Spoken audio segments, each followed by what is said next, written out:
Hi hello good evening. This is CA Pooja. So first year కామర్స్లో మనకు అకౌంట్స్లో 20 marks sum is most important as you already no.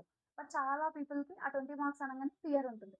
So it's a game of two things, ఒకటి posting, next adjustment. ఈ two కనుక perfect చేసుకోగలిగితే you can easily score 20. Either లేదు మనకు అంత రాదు, ఆల్రెడీ మీకు we have left for the option అనుకుంటే you can do only posting also.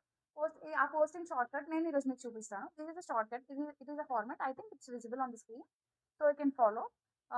ఇది నేను మీకు డిస్క్రిప్షన్ లింక్ పెడతాను, అక్కడి నుంచి డౌన్లోడ్ చేసుకోండి. ఇది డౌన్లోడ్ చేసుకొని మీకు 2 days హాలిడేస్ ఉన్నాయి ఎగ్జామ్కి. సో 2 daysలో 3 to 4 times రిపీటెడ్గా అలా చూస్తూ ఒకసారి రీడింగ్ ఇచ్చుకుంటూ ఉండండి. And on the day of exam also మీరు బాగా చూసుకొని వెళ్తే you can easily score 10 to 12 marks. అలా 10 to 12 మార్క్స్ ఊరికే వదిలేసుకోకండి. అలా బాగా రిపీటెడ్గా రివిజన్ చేసుకుంటే ఏంటంటే మీకు ఎగ్జామ్లో క్వశ్చన్ పేపర్లో కనిపించగానే అక్కడ రాసుకోండి కావాలంటే టీఆర్ అని ట్రేడింగ్ అకౌంట్, పిఎల్ అని రాసుకోండి, పిఎన్ఎల్ అకౌంట్, డి అని రాసుకోండి, డెబిట్ సైడ్ అని, ఆ అసెట్స్ అండ్ లయబిలిటీస్ రాసుకోండి. సో దట్ ఎగ్జామ్లో మీకు టైం సేవ్ అవుతుంది అండ్ ఈజీగా స్కోర్ చేయొచ్చు. So this is the format, you can easily download year. And ఫార్మాట్లో మీరు ఎగ్జామ్లో ఇది కూడా రాయడం ఇంపార్టెంట్. డెబిట్ అండ్ క్రెడిట్ అని రాయాలి ట్రేడింగ్ అండ్ పిఎన్ఎల్ అకౌంట్కి. అండ్ ట్రేడింగ్ అకౌంట్కి ఫర్దర్ ఇయర్ అనేది రాయాలి. Same goes with PNL account further year అనేది అండ్ డేట్ రాయాలి. అండ్ డెబిట్ క్రెడిట్ ఇక్కడ కూడా particular amount column is also important.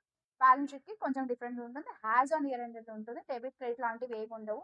And ఇక్కడ పర్టికులర్స్ కాదు, అసెట్స్ అండ్ లైబిలిటీస్ అని రాయడం ఇంపార్టెంట్. ఈచ్ అండ్ ఎవ్రీథింగ్ బాగా ఒక్కొక్క లైన్ బాగా చదువుకోవాలి. And most of the time 80 to 90% ఇవే రిపీట్ అవుతాయి. ఒకటో రెండో కొత్తగా వస్తాయి, but don't worry about new things. 80% దీని మీద కాన్సన్ట్రేట్ చేస్తే మీరు ఈజీలీ స్కోర్ చేయొచ్చు. అండ్ ఇప్పుడు ఇక్కడ క్యాపిటల్ వచ్చింది, డ్రాయింగ్ ఇక్కడ ఐదర్ ఇక్కడ డ్రాయింగ్ మేనేజ్ చేయొచ్చు, లేదా అసెట్స్ లో డైరెక్ట్ డ్రాయింగ్ అని వేసుకోవచ్చు. సేమ్ ఇక్కడ కూడా పర్చేస్ ఉంది, కన్ఫ్యూజ్ అవ్వద్దు.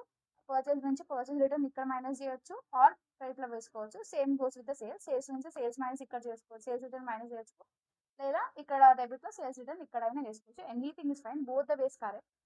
సో ఇలాంటి ట్రిక్స్ కానీ షార్ట్ కట్స్ కానీ మీకు ఏమైనా కావాలంటే you can comment down below. I will make the video on them. Thank you.